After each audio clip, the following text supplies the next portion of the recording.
Ito naman guys, ito yung reminder, no? Combustion, ito yung, kumbaga, ito yung babala sa inyo guys, na maaari kayong maka-experience ng mga maiinit na sitwasyon or mga toxic na sitwasyon guys ngayong July. And wag nyong gatungan, di ba? Wag nyong gatungan. Pag ginatungan nyo guys, lalong magbabaga yung sitwasyon. So maaari kayong mapahamak. It may become very destructive for some of you guys. Pag sinabing destructive, mapanira. Okay, so wag nyong hayaan masira yung buhay nyo.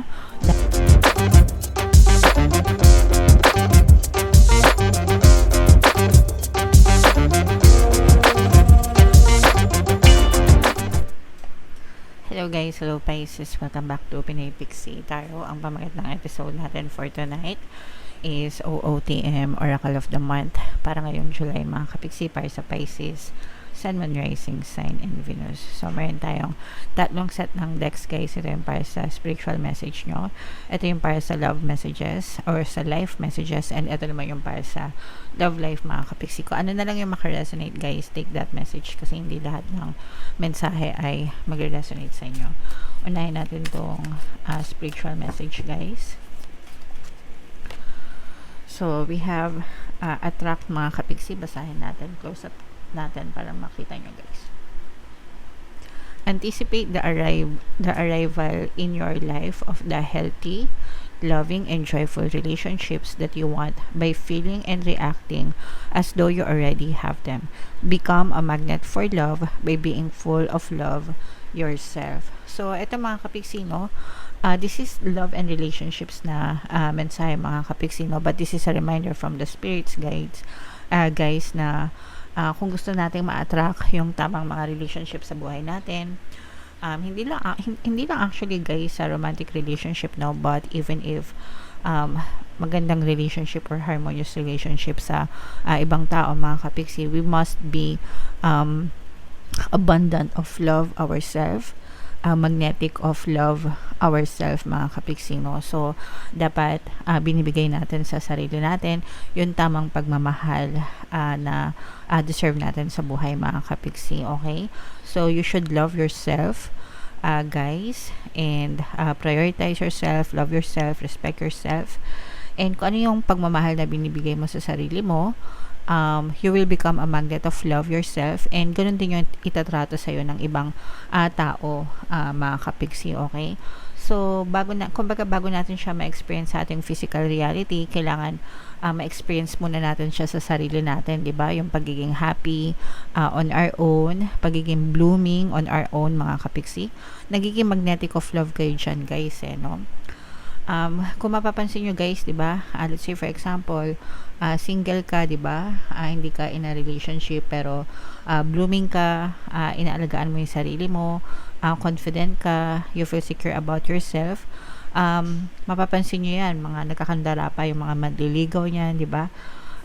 Kumbaga maraming nagkakagusto sa kanila, and even sa mga friends nila, maganda yung relationship nila mga kapixie. So ganun kayo nagiging attractive mga kapixie, no, sa love guys. So make sure na inaalagaan nyo yung sarili nyo, minamahal nyo. Kapag inaalagaan nyo yung sarili nyo, when you take care of yourself, you feel happy, and when you feel happy, di ba, when you feel happy, you nagiging confident kayo, syempre happy, masaya, di ba? So nagiging attractive kayo naturally mga kapixie. Naiintindihan nyo ba? Nagets nyo ba guys? So yeah, bago nyo hanapin ito sa ibang tao mga kapixie, kayo mismo, no, be the love and give the love to yourself kung ano yung gusto nyong ma-experience sa inyong physical reality guys. Okay, sana naintindihan nyo mga kapixie.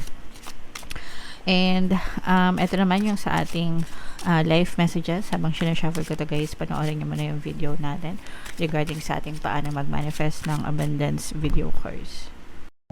Kapixie, sawa ka na ba sa mga struggles at hirap sa buhay mo? Masipag ka ba at masikap sa buhay ngunit hindi ka pa rin umaasenso? Ilang beses ka na bang nag-attempt mag-negosyo at mag-invest pero palagi ka pa rin nalulugi? Sa pagkakataon na ito ay maaaring may subconscious beliefs ka na nagiging balakid sa iyong pag-unlad at pagyaman. Introducing, paano mag-manifest ng abundance video course. Dito ay matututunan mong ma-overcome ang mga balakid mo para tuluyan ka ng umunlad, umasenso, sumagana, maging matagumpay, successful at maswerte sa iyong kabuhayan, pera, trabaho, negosyo, salapi at kaperahan ng bonggang-bongga. Dali, mag-send na ng email sa pinoypixitaro@gmail.com at simulan na ang iyong pagyaman ngayon. Alright, so sa lahat ng gusto mag-avail ng course guys, naka-flash sa screen nyo. Una, meron tayong paano mag-manifest ng abundance video course. Meron din tayong paano mawala ang third party at magkaroon ng harmonious na relationship. And meron din tayong paano pabalikin si ex, revise breakup. So sa mga interesado guys, mag-send lang kayo ng email sa pinoypixitaro@gmail.com. So, ito naman yung ating mga live messages guys. Meron tayong underworld and meron tayong combustion. Itong underworld mga kapisi, ito yung just in case no, naka-resonate kayo.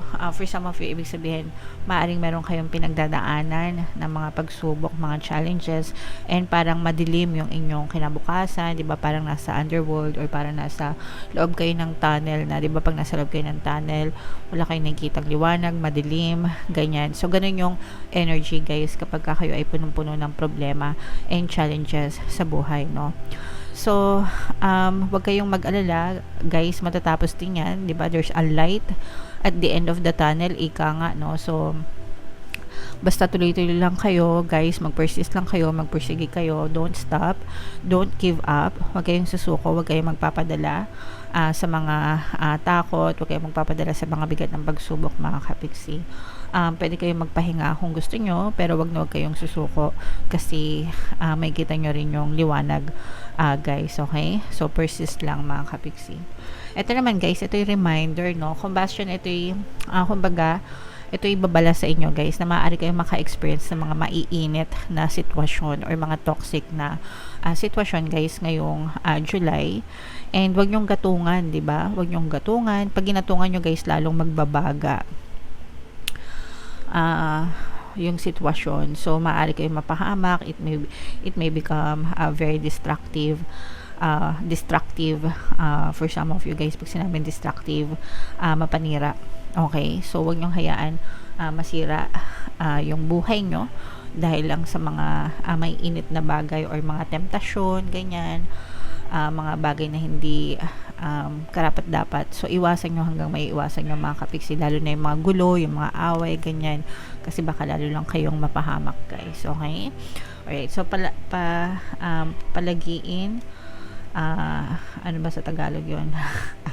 Palagiin, guys, yung palaging maging kalmado, no? I-observe nyo yung pagiging kalmado palagi, guys. Okay? Alright. So, comment down below, guys, if feeling nyo naka-resonate kayo dyan sa mga mensahe na yan. Ito naman yung love messages nyo, guys. And habang sinashuffle ko to, no, guys, sa mga naghahanap ng mga pampaswerte na lucky charms, lucky bracelet, mga kapiksi, may mga items na may kita kayo sa description box itong video. After nyo manood, pwede nyo i-check out yun kung gusto nyo, mga kapiksi. So, ito naman yung sa love messages, guys. So, dalawa yung mensahe natin. Ito, tsaka ito. So, ito, I think this is twin flame. Yeah, twin flames, mga kapiksi, no? Your passion ignites. Ayan, kaya magkamukha. Pero pag sinabing twin flame, guys, iisa lang yung twin flame natin, no? We can have multiple soulmates, pero iisa lang. Pagdating sa twin flame, isa lang yan, guys. That is the other half of your soul, kalahati. Yan yung kalahati mo, mga kapiksi, okay? So, for some of you, pwedeng makilala nyo yung twin flame nyo, guys. Iba yung, ano na to, no? Ibang level tong twin flame na to, mga kapiksi, no? Sometimes may pagka-toxic because you need to heal, no, each other, mga kapiksi, no? Or through healing, doon yung nakikilala yung isa't isa, mga kapiksi, okay? And yeah, so for some of you, maaaring makilala nyo yung twin flame nyo. And for some of you naman, maaaring, kung meron na kayong mga partner or specific person, maaaring siya yung twin flame nyo, mga kapiksi, okay? Yeah, so, yeah, i-mind nyo na tong mga twin flame na to, mga kapiksi. And ito naman, guys, I think this is healing, pero tingnan natin kung ano ibig sabihin nito. It's either healing to our self-love. Yeah, so give thanks for the blessings of love soon to come your way. Know that you deserve to be and have all that your heart truly desires. So, kagaya nga nung ito, mga kapiksi, no, yung reminder dito kanina na para ma-attract nyo yung tamang love and relationship sa buhay nyo, you should feed love you should be full of love yourself, mga kapiksi. And yeah, you have to remember guys na you deserve all the love and all the happiness in this world, and kung ano man yung meron na blessings kayo right now in terms of love. So yung love naman guys, hindi lang yan nasusukat sa romantic relationship, no? Kasi yung iba, iniisip nila kapag wala silang partner or specific person, malas nila sa pag-ibig, malas na sila sa pag-ibig. Hindi ganun mga kapiksi, no? Probably, maaaring hindi mo pa lang nakikilala yung tamang the one para sa'yo, ika nga, no? Pero it doesn't mean na malas ka sa pag-ibig or what. Maraming tao na pwedeng magmahal sa atin guys, sa paligid natin, like yung family natin first and foremost, diba? Parents natin, family natin, mga kaibigan natin, no? So yeah, that's also love mga kapiksi. Even yung pagmamahal ng aso mo sa'yo or ng pusa mo sa'yo, diba? It's also a form of love. Love can be in many forms guys, no? Hindi lang siya limited sa specific na relationship na romantic, okay? So wag nyong iisipin na ay wala akong jowa, malas ako sa pag-ibig. Hindi ganon guys, no? Kayo lang yung nag-iisip ng ganong klaseng assumption. Pero kung nagpapasalamat kayo na maraming tao nagmamahal sa inyo mga kapiksi, you are so blessed, and definitely you will attract the true love in your life mga kapiksi, okay?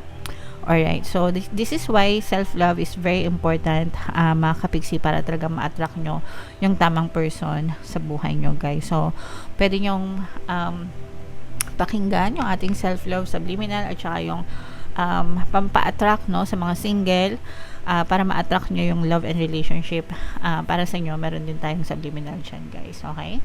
Alright, so comment down below kung saang mensahe kayo naka-resonate guys, dito ba sa spiritual, dito ba sa life, or dito ba sa love life mga kapiksi. Comment down below.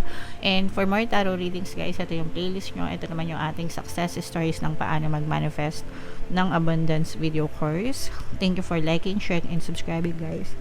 See you next time. I love you all. Have a nice day. Bye-bye.